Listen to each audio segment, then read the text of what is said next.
Good evening. Welcome to the University of Rhode Island. I'm David LaValle from the URI Department of Marketing and Communications. On behalf of my office, the President's office, and our Public Programming and Events office, we say welcome to our students, our community members, and especially our good friends at Rhode Island Public Radio. This is a great night to be able to hear some excellent conversation and discussion about the topics of the day, and we're thrilled that the Rhode Island NPR team chose URI, the state university, to join us for this great event. So without any further discussion from my part, although, wait a minute, the big thing I forgot is to tell you where the exits are in case of an emergency. You can see there's one on each side here at the front. There are exits to the rear and to the side. And there are men's and ladies' rooms on either side of the auditorium and outside down the stairs if you need them. And with that, I'm going to introduce Joe O'Connor, the General Manager of Rhode Island Public Radio, who has brought excellent news coverage to Rhode Island and has been a great partner of the University of Rhode Island. Thank you. Thank you. Hey, you ready for some football? Some Thursday night football? It has been an amazing political season, hasn't it? I mean, it is just absolutely historic. I've covered a lot of elections, and this has got to be among the most dramatic, and the choices are clear, not just nationally, but here locally. And we are so pleased to be here with the University of Rhode Island. URI has been the most steadfast partner ever since Rhode Island Public Radio, previously called WRNI, was on the air since 1998. So this is Political Roundtable Live. Political Roundtable is what we have on Friday mornings on the air during morning edition on 102.7 FM here on campus or online at ripr.org. But we're also, I think, because I think a lot of you students are here, we're also calling this American Politics 113. Can I get a number of hands of how many are you Professor Moakley students in the audience? Well, especially in the balcony. I just want to suggest to the professor that just because you can't see all of them up there doesn't mean they're not attending, so that would be a pass for tonight for you guys. I think one of the things we want to make sure that we want to hear you during the audience, so you may feel free to react. There's no reason to be silent. We certainly don't want any catcalls necessarily, but feel free to applaud or groan or laugh if one of the folks up here, who will be introduced by Ian shortly, says something that formulates a reaction. That's great. The other piece is what we do not want to hear is your cell phones, your smartphones, your iPads, your tablets, your Kindle Fires, or whatever you have. So if you have any phasers, please put them on stun, or put everything else out on vibrate. And that includes you guys in the balcony. Thank you very much. Questions will be happening during this program, and particularly in the balcony, if you want to ask a question, and certainly get noticed by Professor Moakley, I'd encourage your students to come forward. You can come down to either down here to, I guess, my left or here on the right, and we'll have microphone go back and forth to ask the panelists. If you are tweeting tonight, the hashtag, please, is Rhody Votes, R-H-O-D-Y Votes, so we encourage you to tweet as well. And without further ado, I'll introduce the host of Political Roundtable, I think one of the best political reporters, not just in Rhode Island, but in New England, Ian Donnis.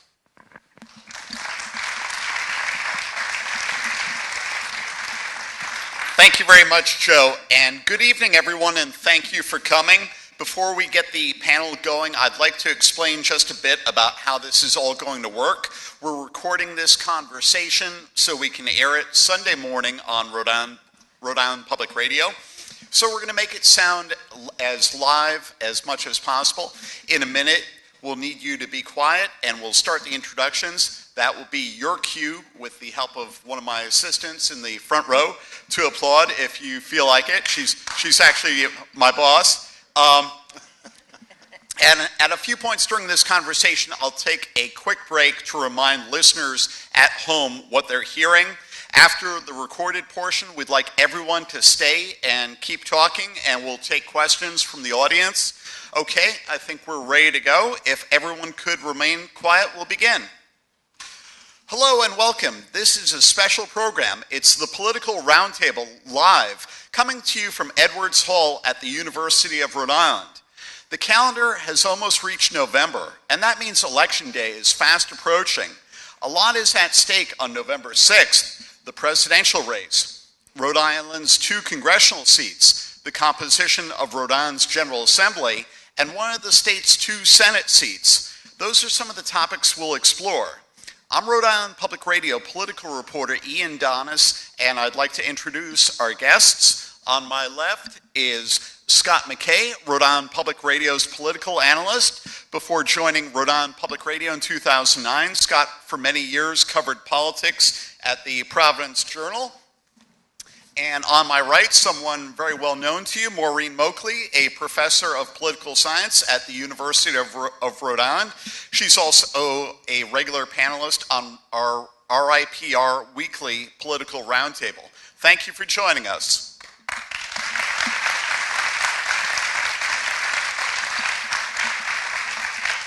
Let's get right into it with the high-profile fight in Rhode Island's First Congressional District. Congressman David Cicilline started the year with very low poll ratings. He later apologized for saying while running for Congress in 2010 that Providence was in excellent financial condition. As it now stands, Cicilline and Republican Brendan Doherty are in a very close race, although some observers, like the Cook Political Report, have upgraded Cicilline's chances. We should note that independent candidate David Vogel is also running. I'd like to kick it off with a question to you, Scott. Rhode Island is a very blue state, as we know. Was it inevitable that Cicilline would be a competitive candidate? I think competitive, yes, but not inevitable. I wouldn't even say yet that he's necessarily going to win. Look, this is a very diverse district. I think this is New England's most diverse congressional district. It starts up in the Seen Better Days factory towns up there in Woonsocket in the Blackstone Valley, comes down the spine of the East Bay, through some suburban towns with some wealth, Barrington, Rumford side of East Providence, down through Warren, Bristol, then hops the Mount Hope Bridge to Portsmouth and Middletown, 2 communities that have fairly strong Republican parties, have a lot of defense workers, Raytheon, retired military people. They're more Republican. Then, of course, you have Newport, generally a Democratic city, but there are Republicans in Newport, then Little Compton and Jamestown. So there's a lot of swing territory there, and Brendan Doherty, I think, is going to do pretty well in places like Cumberland and Smithfield, Lincoln in the northern suburbs. Now, if you can tell me who wins Pawtucket, East Providence, and Bristol, I'll tell you who the next member of Congress is, because those are the swing communities. Doherty really needs to hit the demographic of Catholic voters, older Rhode Islanders who may be more conservative on social issues like gay rights and abortion than Congressman Cicilline is. Right now, it's fascinating to me how they're both fighting about who's in the middle and who can be bipartisan. Cicilline's been a pretty strong liberal Democrat all the time he's been there. Doherty has no real political background, and sometimes I worry the Republicans in this state think Congress is an entry-level job. He had a long career in public service as a state police superintendent and as a state police officer. He's well-liked, he's well-spoken, he's got a better grasp of the issues now than when he started the campaign, and he, of course, has gone relentlessly after Cicilline's record as mayor of Providence, which wasn't bad until the last year when he made a foolish and disingenuous statement saying that during his 2010 campaign, the finances of Providence were excellent. Well, that's a great place to get Maureen in on the conversation. Scott, you've set the table. Maureen, how about that? Cicilline was really reeling in the court of public opinion after Providence, after Mayor Taveras came in, after winning election in 2010. He said he was faced with a Category 5 fiscal storm. That was just a few months after Congressman Cicilline said Providence was in great financial shape. Why has Cicilline come back in such a strong way? Well, first of all, I'd like to sort of set the table here in the sense that it was sort of suspected that we would have a competitive race. First of all, there's a lot of discontent, so normal incumbents are not experiencing the same kind of support. It's a very different scenario. Secondly, people are understandably furious with Congress. And so the idea that in days of yore in Rhode Island, where a sitting congressperson would have 70% approval ratings, and unless there was some sort of a big scandal, could walk along and get reelected, those days, certainly in the short term, are over. Thirdly, there are some really good candidates out there that are making themselves known, putting money into the races, and creating a competitive situation. Now, as far as Cicilline is concerned, the district is generally Democratic. I think that right now he's regarded as with a slight edge, but it is a very competitive race. Brendan Doherty has done a fairly good job.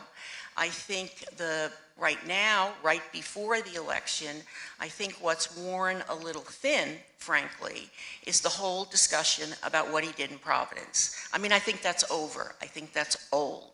Right now, the debate has been nationalized, given what's going on at the presidential level.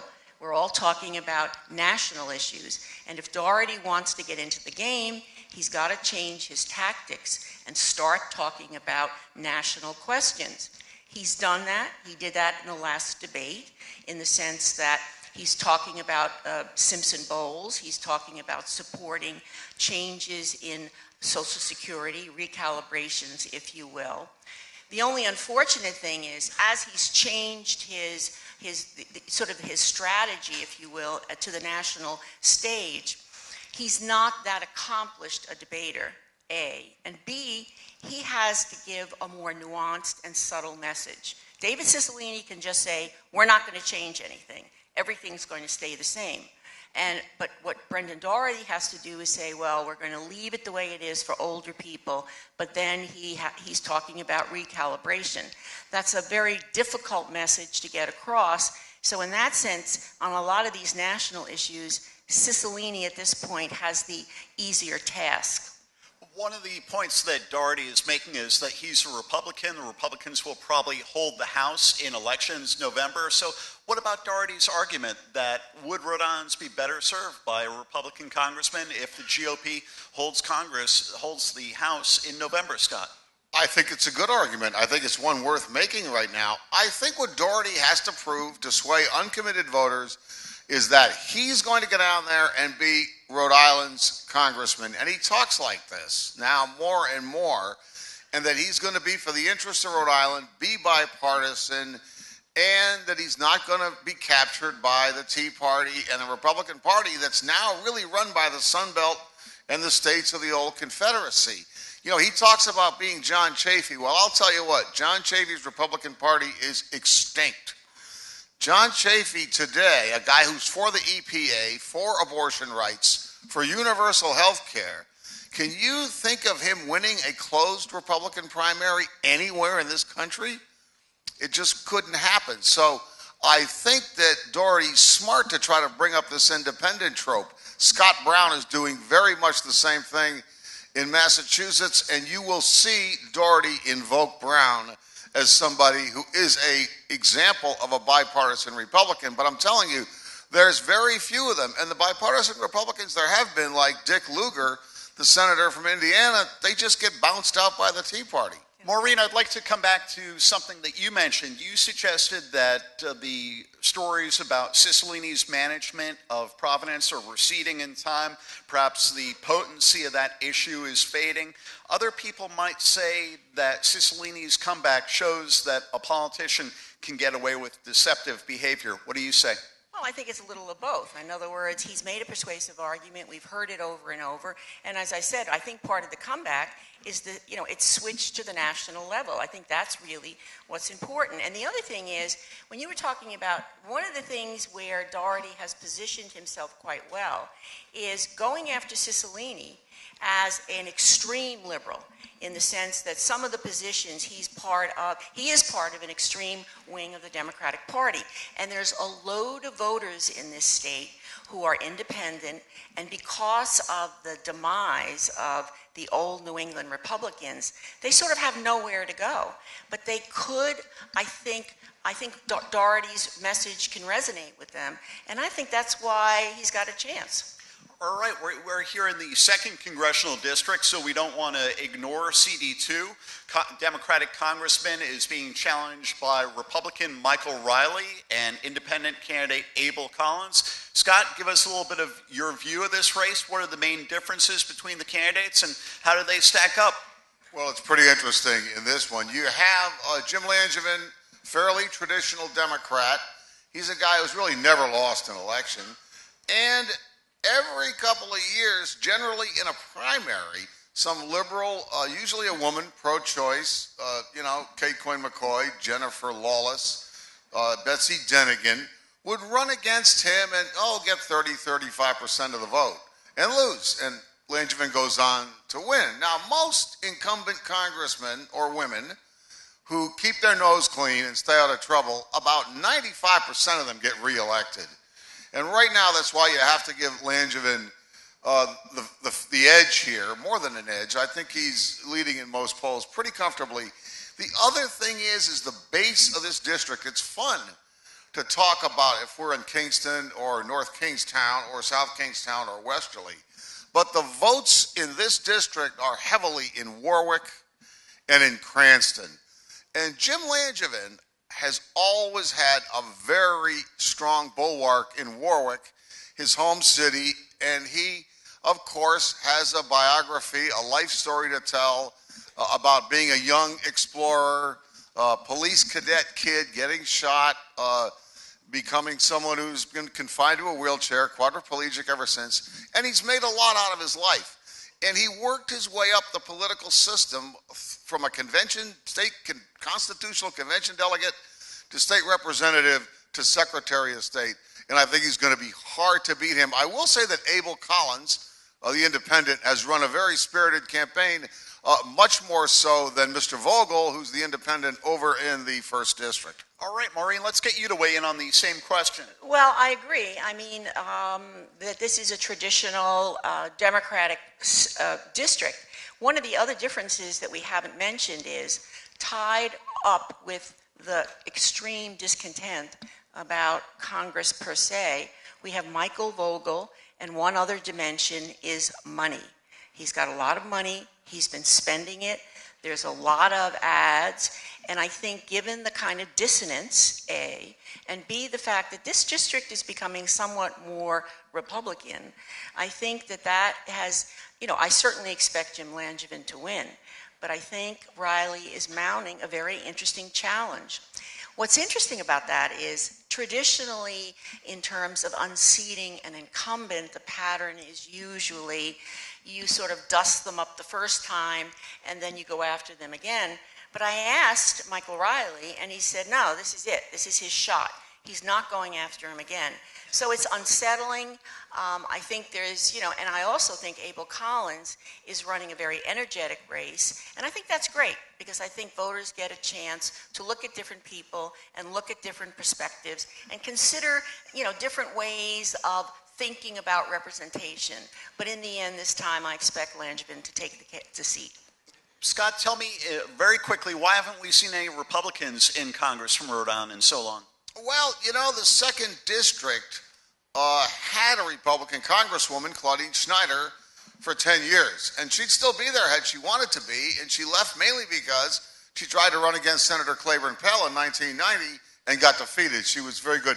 I think the problem is that the farm team, Republicans haven't developed a farm team. Sorry, Scott, I have to cut you off there. We're going to take a quick break. This is Political Roundtable live from the URI campus.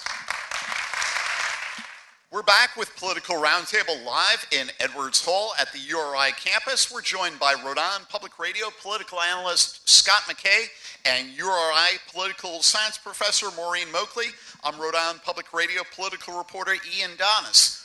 President Obama and Mitt Romney had their second debate earlier this week. This looks like a very close race that will be decided by 8 or 9 battleground states. As we know, Maureen, voters usually knock out presidents who serve in times of a bad economy. So why is this such a close race?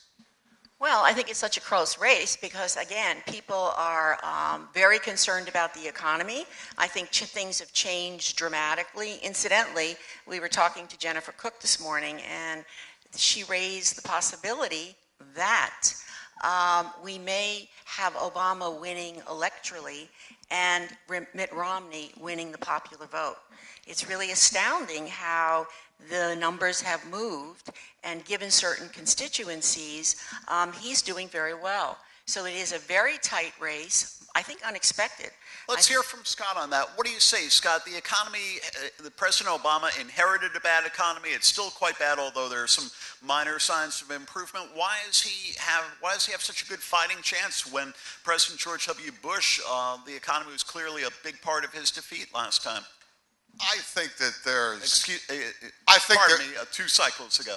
I think that there's actually, this is partly a cultural and demographic election. I think people have to understand that. The country's in flux. There's a changing demographic out there. You know, Ronald Reagan got 55% of the white vote in 1980 and had a 49-state landslide. John McCain got 55% of the white vote last time and got clobbered.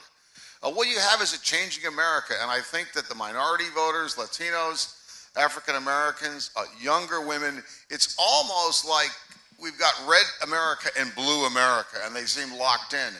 I do think Obama, if he pulls it out, it will be because of one of the things he did very early in his administration. That would be the auto bailout, particularly in Ohio. If he wins Ohio, it makes it very difficult for Romney to win because Obama is competitive in more states than Romney.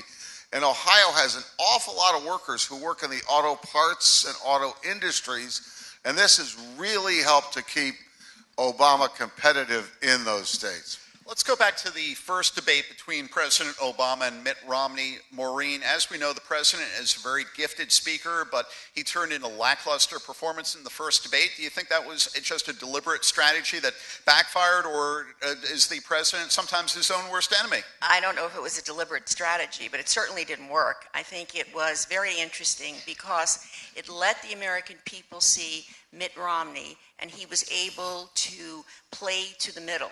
The primaries are over. He was very, very credible, and the president was very distant. I think in the second debate, and I think it made a difference. I mean, it's interesting to me how these debates seem to be moving voters and making this a close election. I think the second debate, obviously, Obama did better. He stemmed the tide. And I think the third debate will be very interesting. I think Obama's high point in the second debate, I think he was a little snarky, but I think he came into his own when he talked about the fact that he was the commander-in-chief and he was taking responsibility. And remember, the third debate is about foreign policy. So he could, continue with this momentum. On the other hand, Mitt Romney was compelling, I think, about the economy. And I think when he talks about the fact that you don't have to settle for this, I think he made a very persuasive case. And what's interesting is it seems to have moved voters.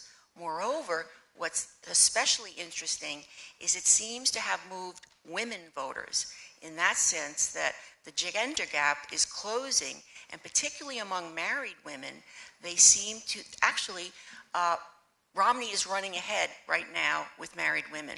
So it's a very, very interesting and different dynamic.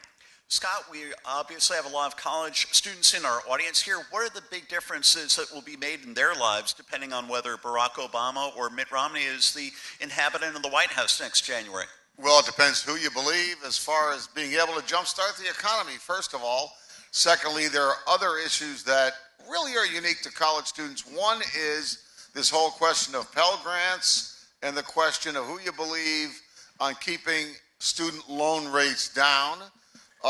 The Democrats, the president says that there's no way that you can do the Republican or Governor Romney's economic plan with these big tax cuts on the top end income earners and be able to finance the kind of investments in education that he says are needed to create the jobs to create the workers for the jobs of the 21st century, particularly in science, technology.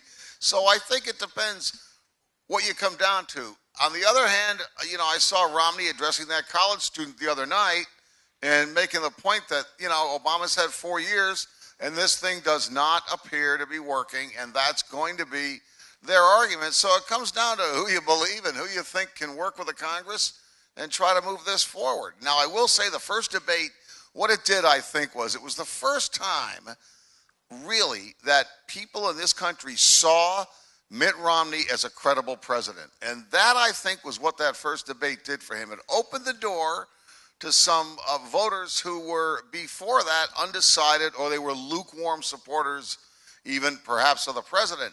The second debate, Obama came back and showed that yes, he wants the job, he has a command of it, but the fact that he allowed Romney back into the race, and now Mitt Romney, you may think he's a chameleon on a plaid couch, but what he's doing is what candidates do. You have to swerve to the right in the Republican side to win the primaries nowadays, particularly in the southern states and with Tea Party folks out there.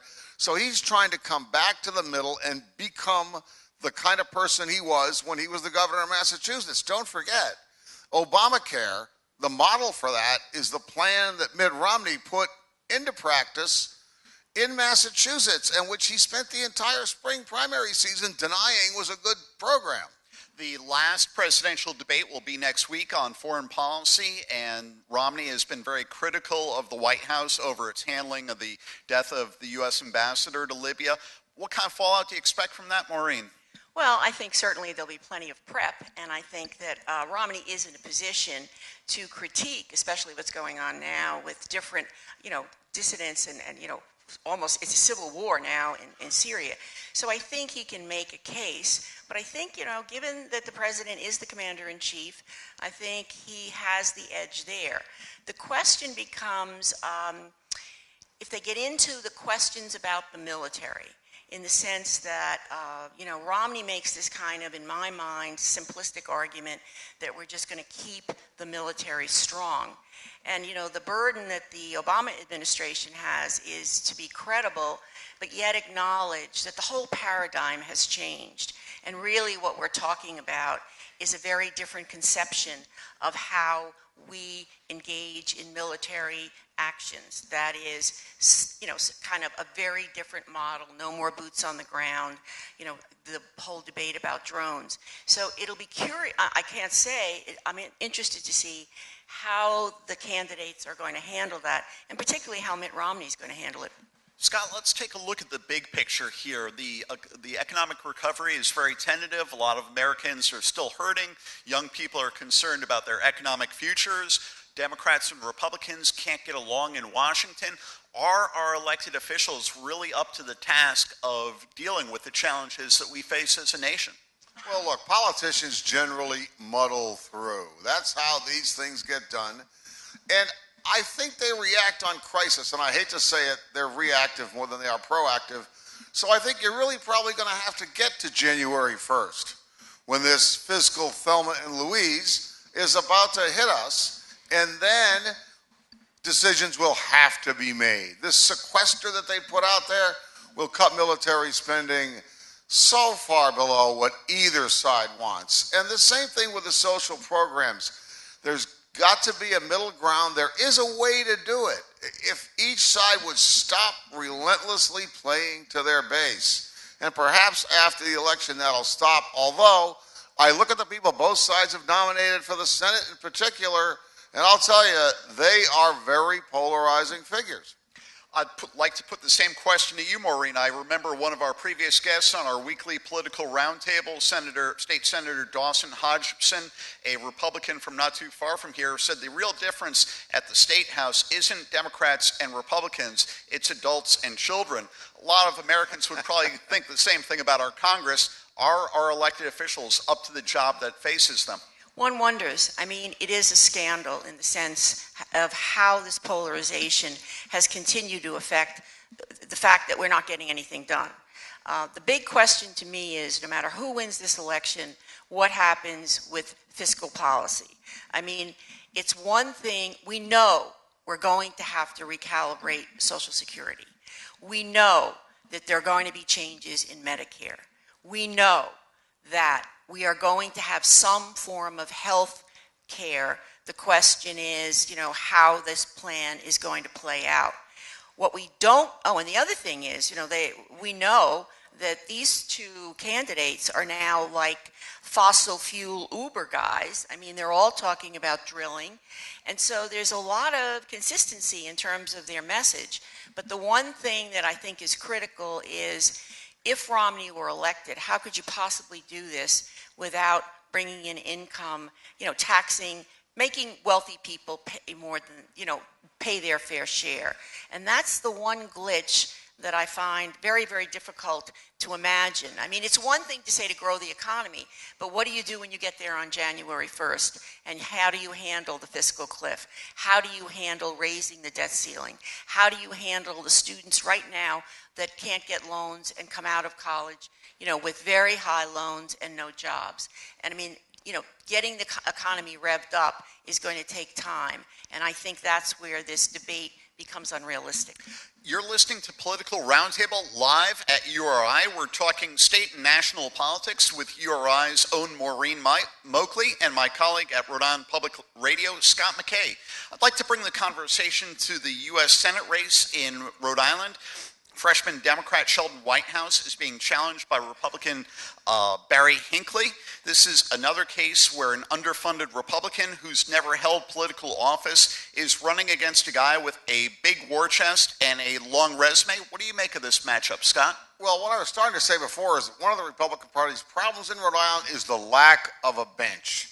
Now, what do I mean by that? I mean when you don't have strong candidates for General Assembly, when you don't have strong candidates, although they've got a couple of promising mayors, Alan Fung in Cranston and Scott Avedisian, if he could win a primary on the Republican side, over in Warwick. But when you're not winning local races, you are not mentoring and getting candidates ready for higher office. Let's look at the delegation now. They're all Democrats. None of them thought Congress was an entry-level job.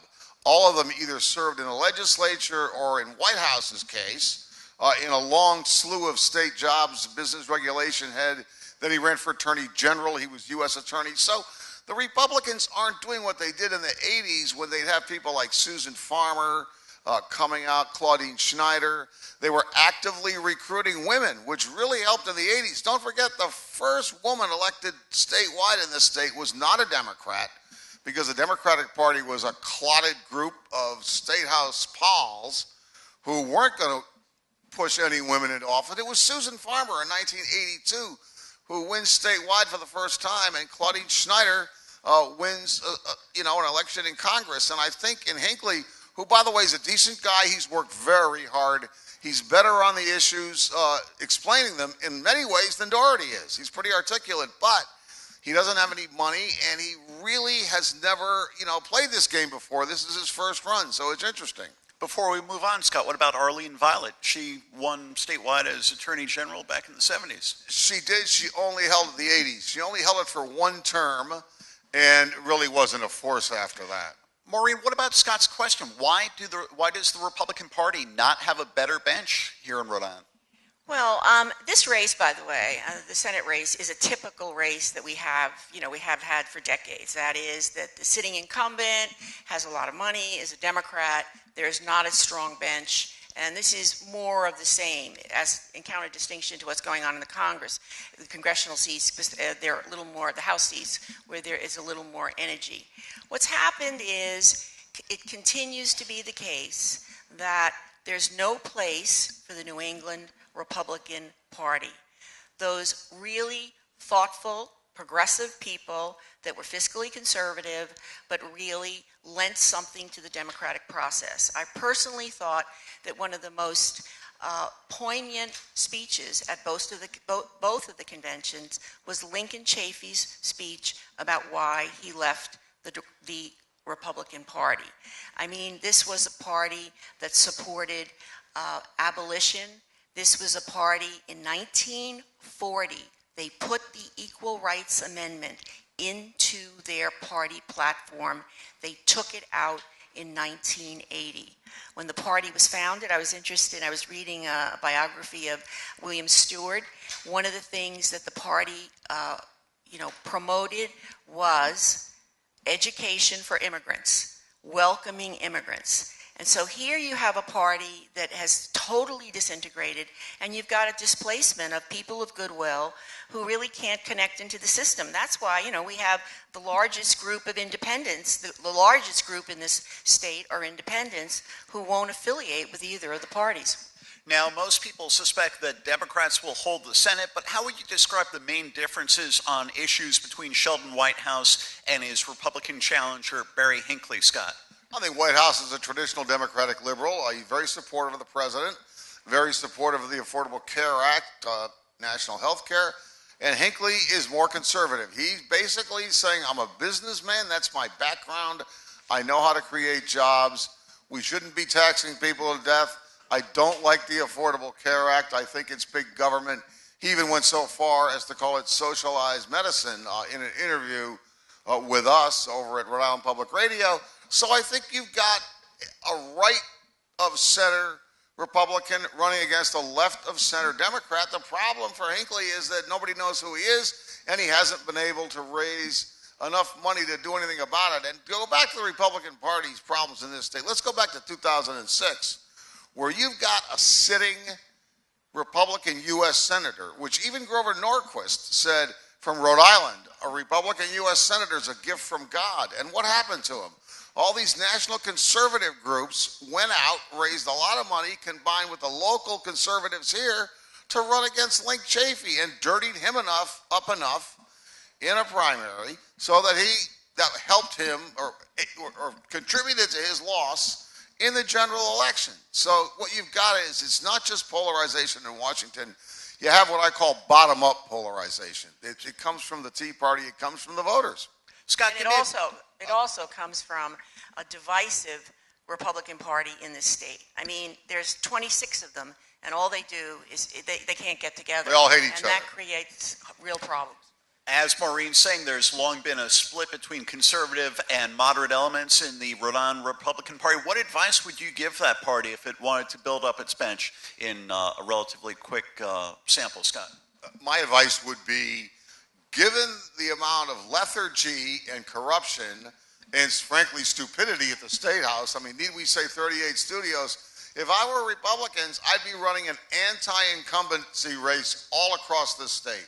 Just saying the jobs aren't working in Rhode Island. We're not getting it done. These people, all they care about is who gets the next low number license plate, the next judgeship, and the next cushy state job. And what our party's going to do is go up to the State House and try to set a good business climate, make prudent investments in our futures. I'd even put bumper stickers out. No more 38 studios, vote Republican. Why haven't Republicans made more use of that message? I don't have a clue. All right, we're going to take another quick break. This is Political Roundtable live from the URI campus.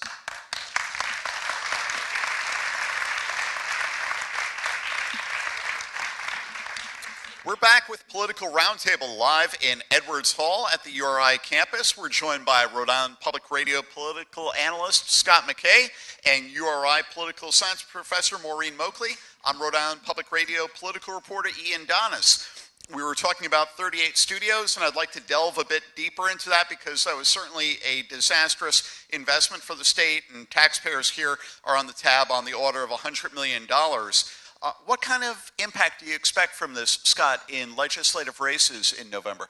Well, I'm surprised, again, the Republicans haven't done this on a coordinated basis. If I were them, I would do what the Republican Party did back in 1983. Seems like a long time ago.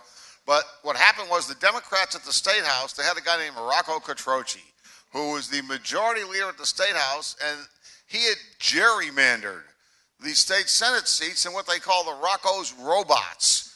And what the Republican Party did was recruit good candidates all around the state. They had a state chairman named John Holmes, and they ran a coordinated campaign against those State House people. And I think, you know, there's a way to say that the way the Speaker and the way the Senate President did this was done in the middle of the night, a last-minute thing. You mean they really didn't know that EDC, the fix, was in for this $75 million? Think for a minute. If you had $125 or $125,000 and you're thinking of investing it and saving it, would you take 60% of that money and dump it into a risky venture run by a retired ball player with no business record? I mean, you may as well go to Twin River and put it on a slot machine. Now, as we know, Maureen, there was plenty of blame to go around for 38 Studios. One of the other big cheerleaders for the project was former Republican Don Carcieri. Does that dilute the power of this message for Republican candidates? I certainly think so. I mean, this was Don Carcieri's baby. He was behind this, as well as a lot of very important business people, as well as the president of this university. And so you had a hefty bench of reputable people who said that they were going to create this fund and then take a high-risk strategy as well as, spread it all around. And in terms of the legislature, I mean, I find somewhat credible the idea they created the program. Legislatures create the structures. It's the executives that make those decisions. And in that sense, it's Don Carcieri's baby. I'd like to stay with you, Maureen, for a quick follow-up. We see an independent candidate in Providence, Mark Binder, running against someone often called the most powerful political office holder in Rhode Island, House Speaker Gordon Fox. Binder is trying to use the 38 studios to make hay against Fox. How do you see that playing out? Well, I think, the most interesting thing is this marks a revolutionary change in legislative leadership. If someone had ever told me that the Speaker of the House, one of, or if not the most powerful person in the state of Rhode Island in many regards, who really only has to play to his legislative district and the members of the House of Representatives, would be in 3 public debates. These guys play an inside game.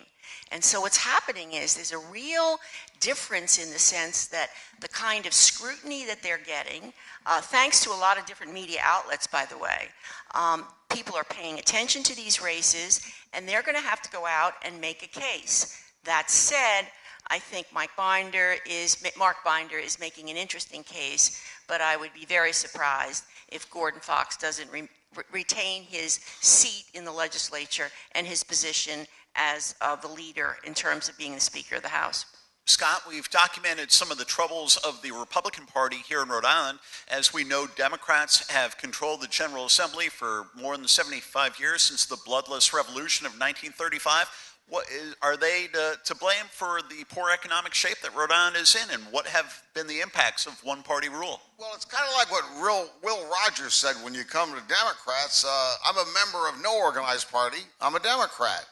And there are many factions within the Rhode Island Democratic Party. You have, folks who are basically liberals.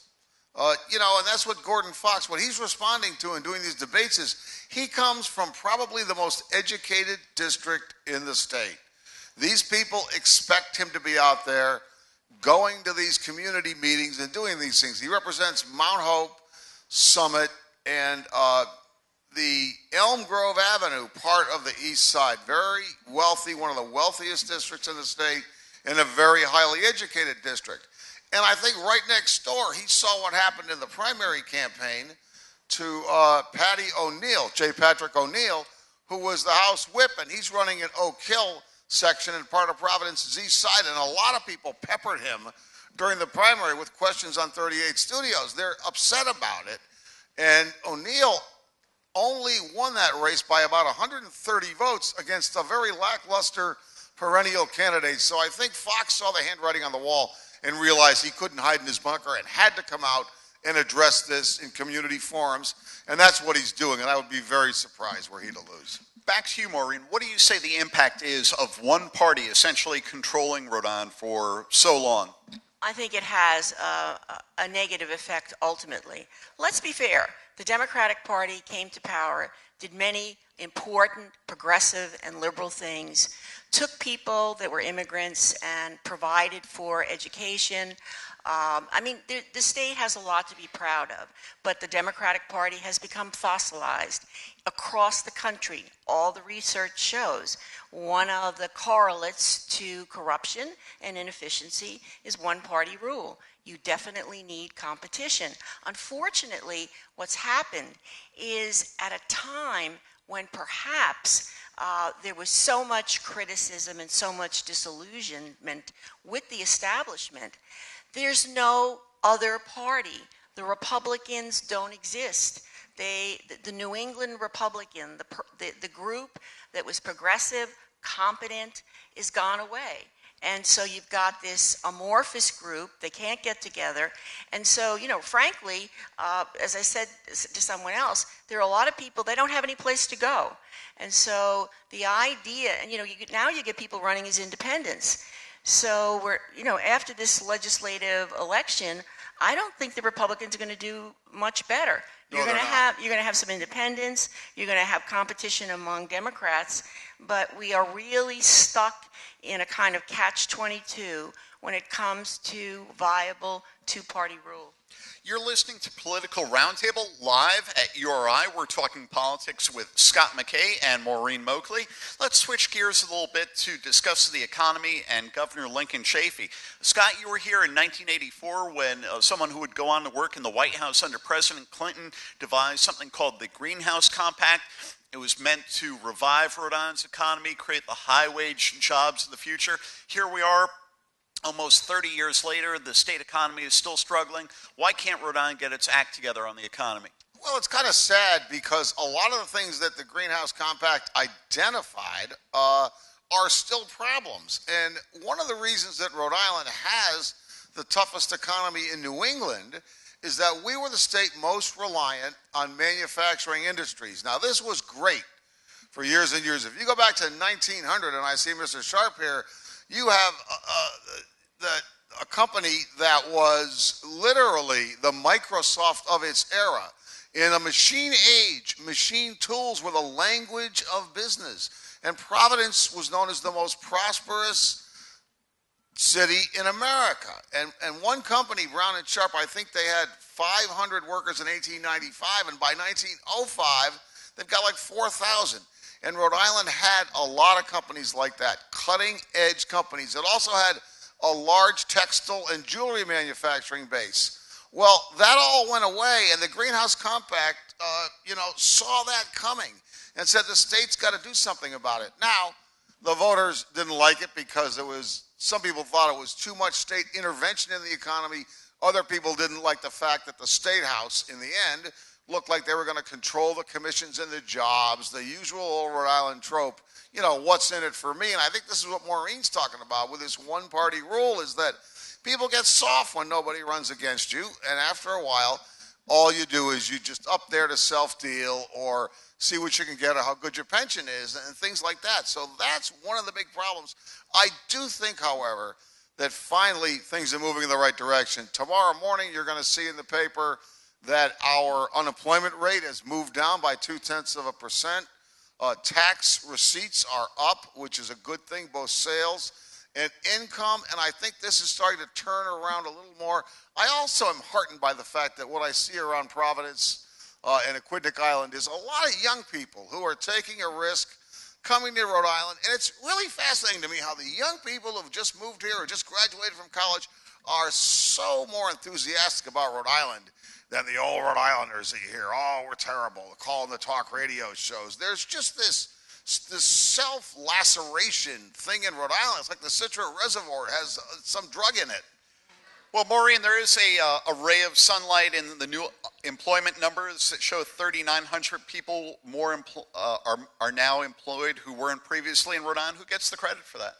Well, I think inevitably things had to turn around. The other thing that we were hit very hard with was the housing bubble. We came into the escalating real estate late, and we really crashed. So I think there's several factors that are finally coming into place. And I think the governor has been as energetic as he can be in the sense that he's tried to encourage short-term kinds of things in terms of deregulation and looking to help small businesses. I think there are inevitable growth patterns. I think the whole idea of the $80 million and finally getting beyond the resistance to extending the runways at Green. I think what we're beginning to see is some light at the end of the tunnel. And I do agree with Scott. I think one of the interesting things about the economic summits that we've had over the past few months, what they've talked about is just the question of we have to really stop being down on ourselves. It becomes sort of a self-fulfilling prophecy. And I think as people start to feel better, I think there's in place ideas about long-term strategies that have to do with infrastructure and certainly have to do with education. And I also think, and this may be controversial to some people, I really think the casino and supporting the casino, and I think Scott and I disagree about this, is a great short-term economic strategy. We know that ultimately, 5 years down the road, that revenues from casinos are going to decline. We know that there'll be casinos in Massachusetts. So it's probably no longer going to be, we hope, the third largest source of revenue. But in the meantime, we certainly can't afford to lose it. We depend on that money. But I think we have to adjust to the idea that gambling is going to be a very different operation. I expect it, we're going to see more and more casinos that'll give less and less revenue at each venue, but it'll become a source of income that isn't so critical to the state economy. Scott and I like to kid around. There used to be a lot of opposition in Rhode Island to casinos, so the collective call was no casinos, and now it's more like yo casinos. But Scott, how about other forms of economic development? What does Rhode Island need to do to be more economically competitive with our neighbors in Connecticut and Massachusetts? Well, obviously, the first thing is an investment in education. Now, that's a long-term deal, but here's the problem with Rhode Island. One of the big problems is if you look at our workforce in New England, except for Maine, where they have bed and breakfast economy and fish lobsters, we have the most poorly educated workforce in New England of all the New England states. And we have the highest number of people who don't even have a high school education. That's not good. We still have a high school dropout rate. And one of the things that you look at, if you look even around Massachusetts, and I don't want to say they've done everything right, because if you go to Fall River or New Bedford, they're worse off than we are in Rhode Island. But if you look at the Boston area, the meds and eds and the technology type of businesses, you really need to have a cluster of people, a critical mass, whatever the wonks call it, who are well educated and are ready to deal with the 21st century jobs and can do this. And Rhode Island, unfortunately, doesn't have as many of those people as we really should. Can I just say you're looking at some of them right here? That's fabulous. But you know what? Even I have one bone to pick too, and it's not with URI, it's with Rick, because even when there's a great idea out there, Rhode Island, everybody says it's a little state, we can put everybody in one room and figure things out. Guess what? You put everybody in a room and they hate each other. I mean, there was this brilliant idea, not brilliant, but smart, and it was to have a joint Rick URI nursing school in the Jewelry District, right next to Rhode Island Hospital, right next to the Brown Medical School, right? So URI was fine with this. It goes to the legislature, all of a sudden, the Rick faculty raises a ruckus because they didn't feel they'd be honored as much as URI. There was something about tenure and salaries, and it was just, to me, a turf battle, like a NIMBY thing. Now, this was going to be a building where the programs would be separate, but you'd share laboratories. In a small state like Rhode Island, why should we build two separate nursing schools on two separate campuses, and you can't share libraries or a parking lot? I mean, it made no sense at all, but Rick killed it. And now they've got a bond issue up for their own nursing school. And it's just foolish. And we do these kind of things all the time, these parochial things in Rhode Island that just really drive me crazy. The faculty and the deans resisting? That's correct. My. That's what, yeah, right. Hello. Scott, we heard Professor Moakley give Governor Chafee pretty good marks on trying to improve the economy. Do you think he's brought enough urgency to that issue, and does he win re-election with his approval rating hovering under 30%? Today he does not win re-election. If we had 2-year terms, Link Chafee would be toast. Now, he does have 2 years to turn it around, but his approval rating is only at 29%, and I've never seen a governor with that approval rating get re-elected. I think he does have an urgency about him, about the economy, and I look at some of the things he's done that have been very smart, particularly pushing the Green State Airport thing. I believe that the Providence Jewelry District, the idea of getting more research and medical facilities there, I think he means well, and he's a really good guy. One of the problems he has is articulating a vision for the state, and that's a problem he has. The other problem he has is that he got elected with 36% of the vote. He doesn't have a base. Being an independent sounds great, but let me tell you, when you don't have a party behind you, a Republican or Democratic Party apparatus, you are out there on your own. It's a very lonely place. And it's tough to be a governor with no base. Maureen, do you expect Governor Chafee to seek re-election in 2014? I think it's a tough call, but I do think he's been energetic. I think he's done a good job. I think he's tried. I think what you'll see is him paying more attention to being out there. One of the things about Lincoln Chafee is he's not self-aggrandizing, and he was very happy, for example, as far as the pension crisis, was to let other people take credit for it. I think he's got to change that. One of the other things we have to remember is that he is likely to run in a three-way race. All right, we're going to have to hold that discussion because our time is almost up. Thank you to our live audience and those listening on the air. We'd also like to thank URI's Diana Blanda, David LaValle, Linda Accardo, and President David Dooley, sound technician Mike Lamontia, Rhode Island Public Radio's Kate Anderson, Tim Monroe, Jim Moses, Catherine Welch, and General Manager Joe O'Connor. For Scott MacKay and Maureen Moakley, I'm Ian Donnis. This is Rhode Island Public Radio, Rhode Island's NPR.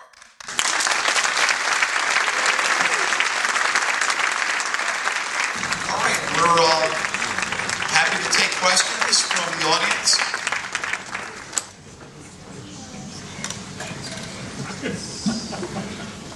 Hi, my name's sorry about that.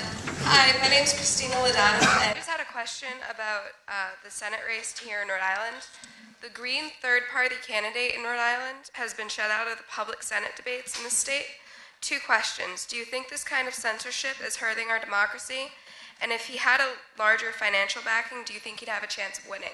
How about that, Scott? We see that independent candidates often have some difficulty in getting the same attention as quote-unquote more mainstream candidates. What do you say? It's a very tough call, and I know what it's like for the media, particularly television stations and debates. These are great opportunities for people to get primetime exposure all over the state. Now, different stations have different ways of dealing with this. Even for years back to presidential debates, you'll remember when Ralph Nader was trying to get into the presidential debates back in 2000, and the Presidential Commission and the big networks set a threshold of 15% in polling. And I think this is a problem for a lot of third-party candidates, getting yourself known and getting out there. Now, from the point of the media is, or they're like, look, why should we waste our airtime on somebody who's really a gadfly, who's not going to be elected? We want the voters to be able to see the contrast between the major candidates, one of whom is very likely to win. I mean, Rhode Island, in modern history anyway, has never had a third party elected to Congress or the U.S. Senate. So what you really need here, and it's a chicken and egg thing, and I feel bad for these folks. It's in a way bad for small d democracy, but you have to understand, elections are not a debating society. It really isn't. It's a serious business, and I think, unfortunately, the power of money is overwhelming nowadays, and this hurts third-party candidates who don't have access to the special interest money. And the other thing is, I guess the only way you can do this is go out, get yourself well known with a big grassroots effort, and make yourself into a mainstream candidate. I've seen it happen before in some states. Maine has a long history of elected people.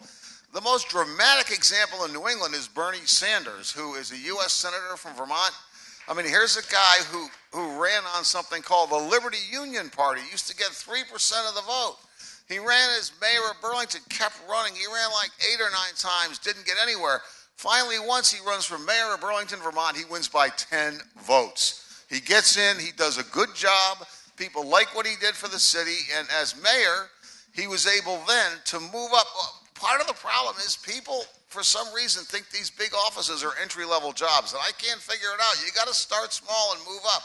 Jack Reed didn't become a U.S. Senator overnight. Scott, Maureen on this. I have a slightly different take. I think it's the context matters. I think in a state like Rhode Island, there's no reason why we can't have a series of debates and public engagements and include third-party candidates. I think it's, Vermont, Rhode Island, I do think it's instructive. I think it adds to the debate. I think the candidates, for example, in the congressional race, to the extent that we've heard from them, make some very, very interesting points. having said that, I do think towards the end, when you're talking about televised debates, I think perhaps at that point it might be appropriate just to include the two main candidates. But in this state where we have all these public meetings, where we've had a lot of town meetings, there's been great stuff that's gone on in terms of having citizens come out and listen to candidates. I really think it's important that the third-party candidates be included. As I say, I understand in high-stakes kind of things, presidential debates, but here, in this kind of environment, I think it's most appropriate. Do you really think, Professor, I'm supposed to waste my time being a panelist on a debate with Christopher Young? There are exceptions. Let's go back to our audience. I think we have a... Matt Egan. I'm also in Professor Moakley's class. It's a bit of a follow-up to the third-party question, except it's more nationwide in appearance. I was watching the rumble between Jon Stewart and Bill O'Reilly. Bill O'Reilly said that there is a chance that a third party could be more likely to crop up. I think he meant nationwide. What is it about the national government's structure that forbids, that makes it difficult for a third party to enter? Because when you look over at Europe, they got like 8 parties, 9 parties. Go ahead, Maureen. Actually, we're going to do that one next week. We're starting off. I'm serious. We're doing political parties. The short answer is the structure is such that because we have winner-take-all systems and the way we have our elections set up, it's almost impossible. For example, at the presidential level, you've got to win an electoral. You've got to get electoral votes. Ross Perot got 19 million votes. He didn't win one electoral vote. So the system as it stands now is really stacked against that kind of thing, particularly at the presidential level. I might add that if we do get into this situation where one candidate wins the popular vote and another candidate wins the electoral vote, we may see some changes that might create more opportunities to think about third parties. And by the way, this class is fabulous. Thank you for coming. And let's go to another question. And you have tomorrow off, Hi, my name is Jessica Fedorka.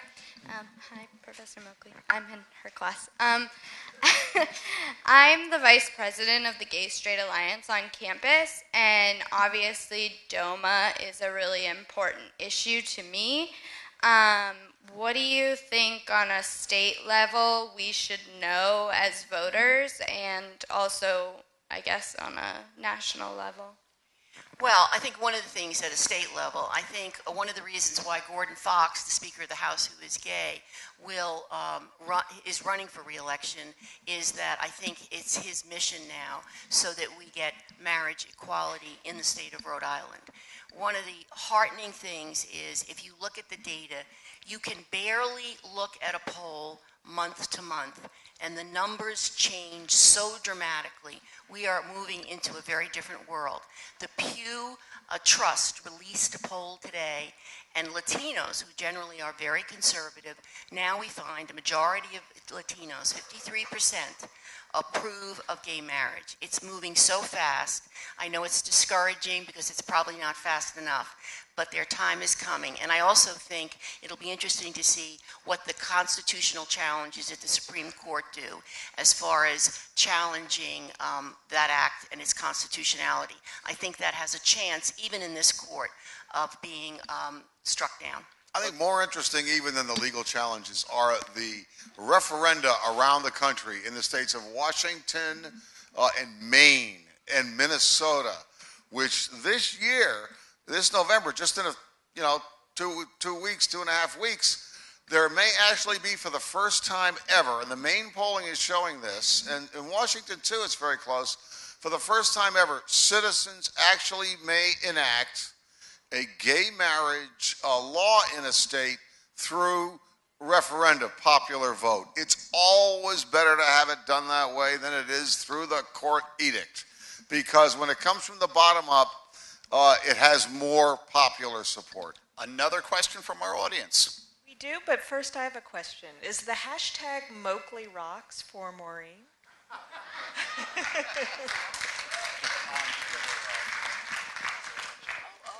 Hi, my name is Martin Galogli. I have a question going along with your statement about the Electoral College.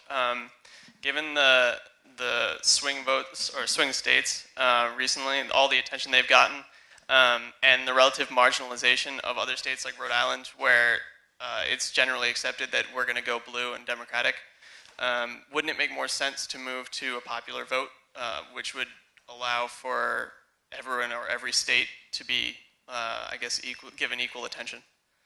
Well, I mean, I am a supporter of the Electoral College because what it would do is it retains the integrity of the states. My solution would be the solution in Maine, where you go by congressional district. So in other words, it's winner take all, congressional district by congressional district. Therefore, you don't get these lopsided kinds of tallies, but also you, like for example, Obama carried in Nebraska. He carried Omaha, that won, and he lost. McCain carried the rest. So you get a little more popular expression, but still retain the integrity of the states. Let's go back to our audience. My name is Alan Reitberg. You mentioned Studio 38, and then you mentioned that they were reputable people. Well, how could reputable people be so wrong in spending state money that belongs to the people? It's not the function of the state government to gamble with people's money. And that's what they did. And to call them reputable people, I don't understand that. Could you explain? Yeah, no. Well, I'll let Scott answer that, but I think you're right, because I think it's much easier to gamble with other people's money than it is with your own. And I really question whether any of these genius business executives or Governor Carcieri, who was a former banker, would they have made that kind of a decision in their own business. It's okay to gamble with our money. I don't think they would have done it with their own. Let's go back to our audience. My name is Allison Barnett, and I was talking with someone the other day who said he didn't even think he was going to bother to vote because he said that Rhode Island always goes blue, and he didn't really think there was a point. What would you say to him? Well, there's a lot of political apathy in this country. It's amazing how few people vote in some legislative races where the margin of victory, Scott mentioned one example in Pawtucket where the margin of victory was about 130 votes. Or actually there was the other example that went to the Board of Elections. It was fiercely contested. William Sam Bento was ruled the winner by one vote. That's a real example of how every vote counts. But sometimes you say to people who aren't political junkies, do you care about politics? And they'll say no. And then if you say, do you care about the quality of schools in your community or the air that you breathe or the roads that you drive on? And those are things they care about. And those are all functions of government and politics. So you're going to be impacted by those things regardless of whether or not you pay attention. So, I suggest it's worth paying attention. Question in the back. Hi, my name's Isaac Lavoie. I have a question, but I guess nationally and locally. Why is it that the environment has become such a non-issue in this national debate? I think it's a factor of the economy. Now, one of the things you notice about the environment is when economic times are bad, environmental issues tend to attract a lower percentage of people's concerns. And that's pretty clear throughout the polling. If you look at this historically, when times are good and everybody's working and there's a 5% unemployment rate, well, then people want to make sure the bay's clean. More than they do so now. There's always a hard base of environmentalists, but I think the terrible economy, I was very surprised during the debate with the President Obama didn't say, talking about all this drilling, and didn't mention something like, we have to be careful when we drill off the coast. Look at what happened in the, Gulf of Mexico, off the coast of Louisiana. He didn't mention the environmental downside of fracking. And he instead was boasting, he almost sounded like a drill baby drill guy. And I think that's a function of the economy. Yeah, I do. I mean, I was surprised. I mean, they were uber fossil fuel. They were fighting over who could extract more fossil fuel. There wasn't any concern.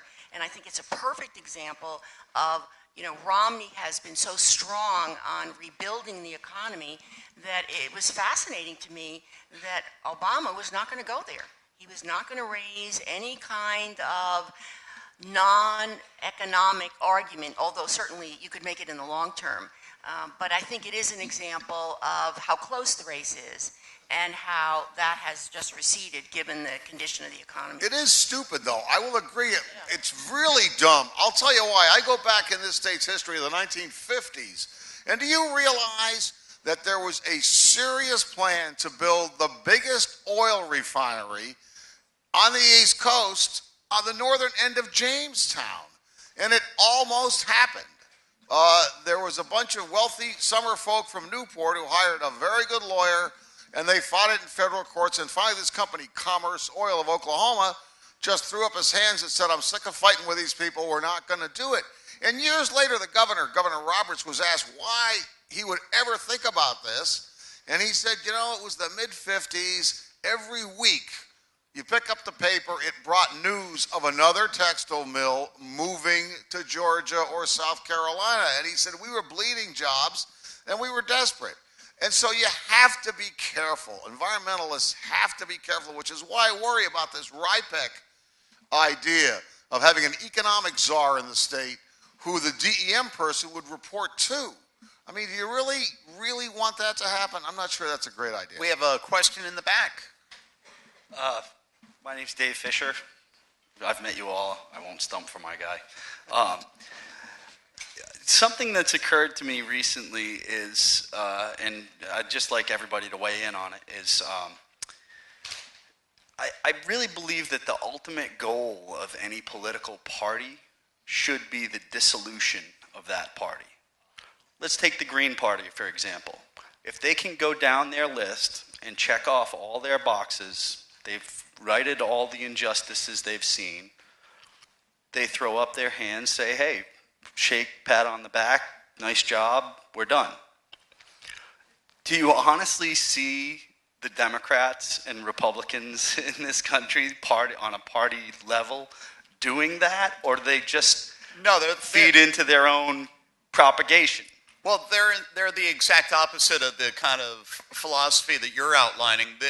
The Republicans and Democrats are based on getting more and more entrenched. They're obviously very entrenched, and they're concerned mostly with preserving their representation in office.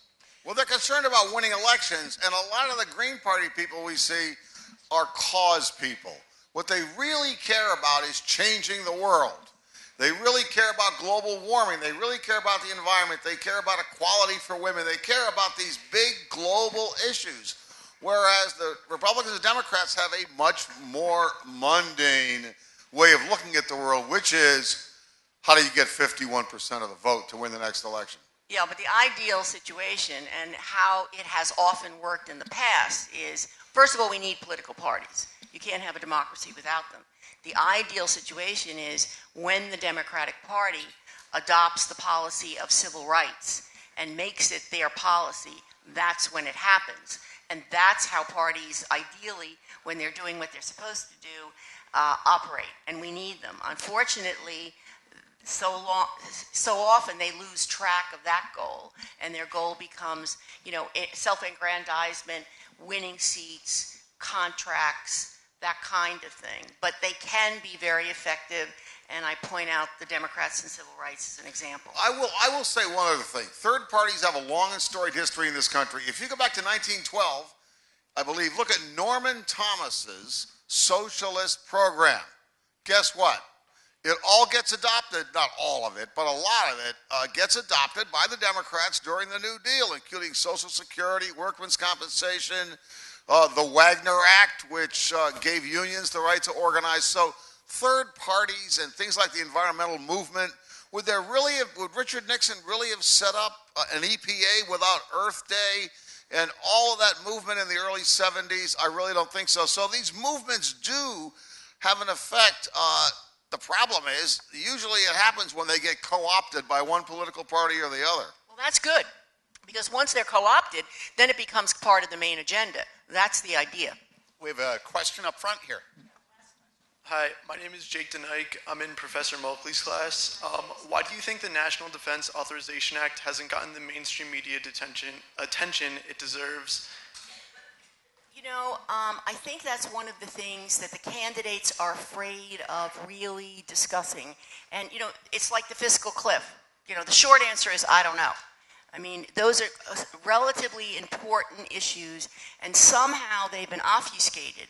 And I expect it'll be dealt with after the election. But I think that's my short answer. The one thing I notice about that issue when it comes to state races for Congress is that, you know, this country has an industrial policy. Nobody wants to admit it, but it's called the defense budget. And frankly, if you're in this district and you care about defense, what you care about is protecting those 2 Virginia-class submarines, because I'm here to tell you that the best blue-collar jobs in this state, 3,300 of them, and they're hiring more, are right across the road here at Quonset Point. And that's Electric Boat making submarines. And that's how defense spending manifests itself in this country. Every district, every congressman, every senator, even the liberals have programs that they want to protect the jobs. That, I just want to add, that's my fear in terms of how we're going to handle defense spending.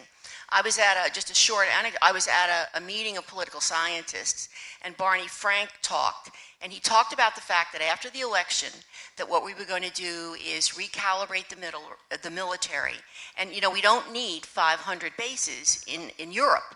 I mean, the Germans can take care of themselves, maybe a couple of strategic, you know, military posts. And he said, you know, we are going to do something about this.